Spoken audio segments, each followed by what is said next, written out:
right, ladies and gentlemen, today is day 3 of our lesson with our new vocabulary words. So before we do anything, we're going to start with our quick quiz. So yesterday's time was what, Mohammed? See again? Was it 40? So we have to beat 48 seconds today. I did give you some time to practice with your friends. So now, let's go ahead and start. Ready? Go. Okay, to give out, to divide among several and many, to be spread over. Dan. To grasp suddenly, to grab hold of, to take by force of law. Hadil. Having a sharp edge, showing a strong interest, you're eager. Having sharp senses. Leah C. Okay, today for this part of the lesson, we're going to be working on applying the meaning of the different definitions. So we're going to have to use context clues. We're going to have to go back and look at the definitions so we know what we're supposed to match it up with. So here's the directions. Circle the letter or letters next to each correct answer. There may be more than one correct answer. So double check, make sure everything looks good. So let's do one together. Which of the following can be altered? Before we even do that, let's talk about what does the word altered mean? Jenna? So you're changing it, right? Which of these items can be changed or altered? Tame, I really hope you're not talking when I'm talking right now. Thank you. One's plans, today's date, address, hemline, one's age. Which of these can be altered or changed? Adam? Say it again. Can you change today's date? No, definitely can't change a date. You can change someone's plans, and you can change a dress's hemline. Hemline is like the bottom of the dress. You can definitely change that. All right, which of the following are flexible? Well, first off, what does the word flexible even mean? Noah, what does flexible mean? Like you can bend? What else can flexible mean, Leah E?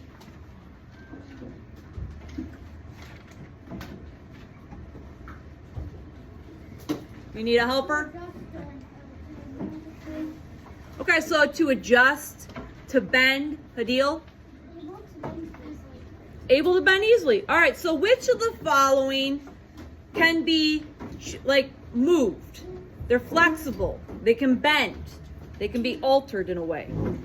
A sewing needle, a garden hose, a dancer's body, a length of cooked spaghetti. So which of these can be flexible? Dan? So you said B, C, and D. Who agrees with Dan? Who disagrees with Dan? Layla, what do you disagree with? Think about it. Have you ever taken out a garden hose and watered anything? Can it move to where you're moving to? So that means it's flexible. So we're going to go with B, C, and D. All right, you are going to do on your own. You're going to go through 1 through 8. I am going to allow you to work with your shoulder partner today. Yep, your shoulder partner. If you don't have a shoulder partner, look for someone close to you at your table. So I'm going to give you guys, I'll wait. I'm going to give you guys 5 minutes to work on your questions. Okay, are you ready? Go ahead and get started. All right, ladies and gentlemen, I have given you your 5 minutes to work with your shoulder partner. So now let's go over what you guys came up with. Okay, number 3. I'll give this one to Hassan C. Which of the following could be given in an instant? A. I agree with A. A yes or no answer. And then you said what?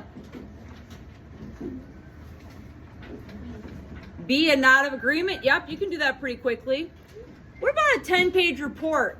Is that something you can do in an instant? That's something that takes a while. What about a smile of welcome? Yeah. Can you do that in an instant? Yeah, so I would go with A, B, and D. Okay, number 4. I know some of you are having a little bit of trouble with this one. Which of the following might feel limp? Well, first off, what does the word limp even mean? Hansa? Like walking like. Well, yeah, if you're walking and you're having trouble with your leg, you might have trouble, and that's called a limp. That's one way you can look at it. What does limp also mean, Claire? It also means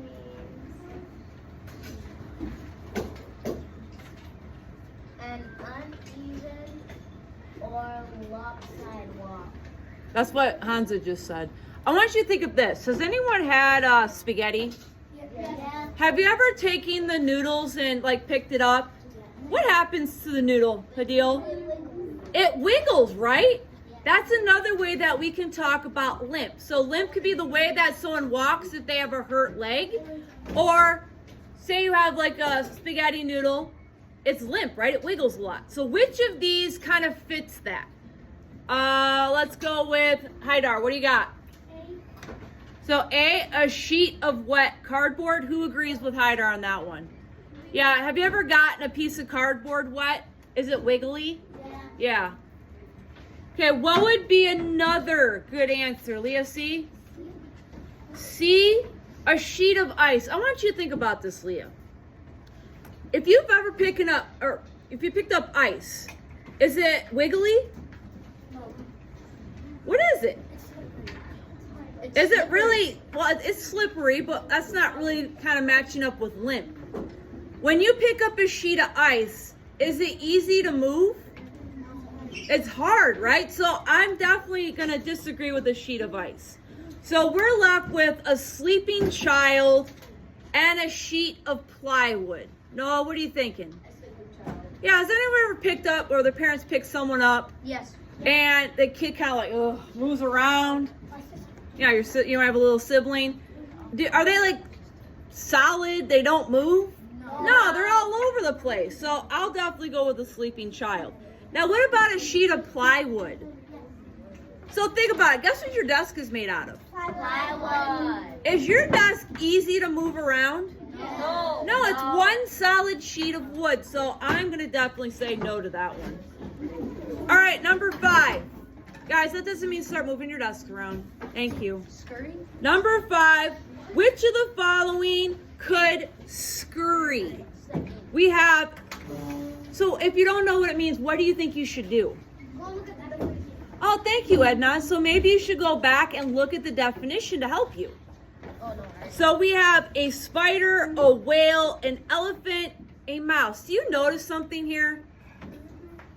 We have 2 really big animals, and we have 2 really small animals. So out of these animals, which one do you think would scurry? Adam? So you said C and D? A and D. A and D. Now, why would you say a spider and a mouse, Adam? Because they're small and it has less weight, so it moves faster. Ah, they're smaller and they move faster. I definitely agree with that. Okay, our next one. Which of the following could be seized? So we have a person's arm, a person's boat, a sneeze, or a puff of smoke. So which of these could be seized? What are you guys thinking? Go on, I heard from Hassan, why? A and no, B for sure. B for sure, okay. A. Why do you think A and B? So we got a person's arm and a boat. Well, first off, what does seized even mean? Yeah. It means like to take something by force or against force. Ah, can you grab someone's arm by force? Yeah. Can you take somebody's boat away from them? Yeah. Yeah, if they don't pay their bill, right? They don't pay their bill, who comes and takes it? The landlord. Oh, the landlord, the repossession people, they're gonna take it, yeah. The person they rented it from. All right, let's go to number 7 on the next page. Let's see, who's sitting quietly showing me they're ready? Thank you. Okay, number 7, the word is shallow. Which of the following could be shallow? If you forgot what the word means, guess what you can do? Reread. Reread the definition. So here are your options for shallow. A stick, a tree, a person's thinking, and a pond. And remember, shallow has multiple meanings. It doesn't mean just one thing. So, Jenna, what are you thinking? B and D. You said B and D? Why do you think a tree is shallow? It's shallow because under the roots is dirt, and the dirt can be deep. But we're not talking about the roots. So I don't think I would go with tree on that one. Now, you also said D, a pond. Why did you say pond? They can go on for a long time. So- Go deeper and deeper. Are ponds very deep though? No. Ponds are very small bodies of water. Well, first off, what does shallow mean? Chris, what does it mean? Not deep. So one definition is not deep. Is a pond very deep? No. No, so we'll go with that one. Now we have a stick and a person's thinking. One of these also means shallow. Which one do you think means shallow, Yusuf? You think a stick. Why would you think a stick is shallow? It breaks easily. But is that what shallow means? Shallow means something that's not very deep, right? So it's not going to be stick. What do you think, Adam? A person's thinking Now, why do you say a person's thinking? because sometimes they think really light and not a lot. Okay, I'll go with that. So we'll go with C and D on this one. All right, last one. The word is keen. Once again, if you don't remember what the word means, go back and look at the definitions. So which of the following might be keen? Here's our possibilities. A person's thought, a razor blade, a hammer, and a dog's thinking. So what are you thinking? Noah? A person's thoughts. I'll go with that one. What else? A dog's hearing. Yeah, dogs have keen hearing. There's one more. Muhammad C. B, a razor blade. Who can remind the class, what does keen actually mean? Hassan? Keen means something sharp. So something sharp? Like you have like keen here, just like a dog. You have like sharp hearing. Okay. You're able to hear like very things that are far or something. Okay, good. All right, ladies and gentlemen, go ahead and put this back inside your desk folder.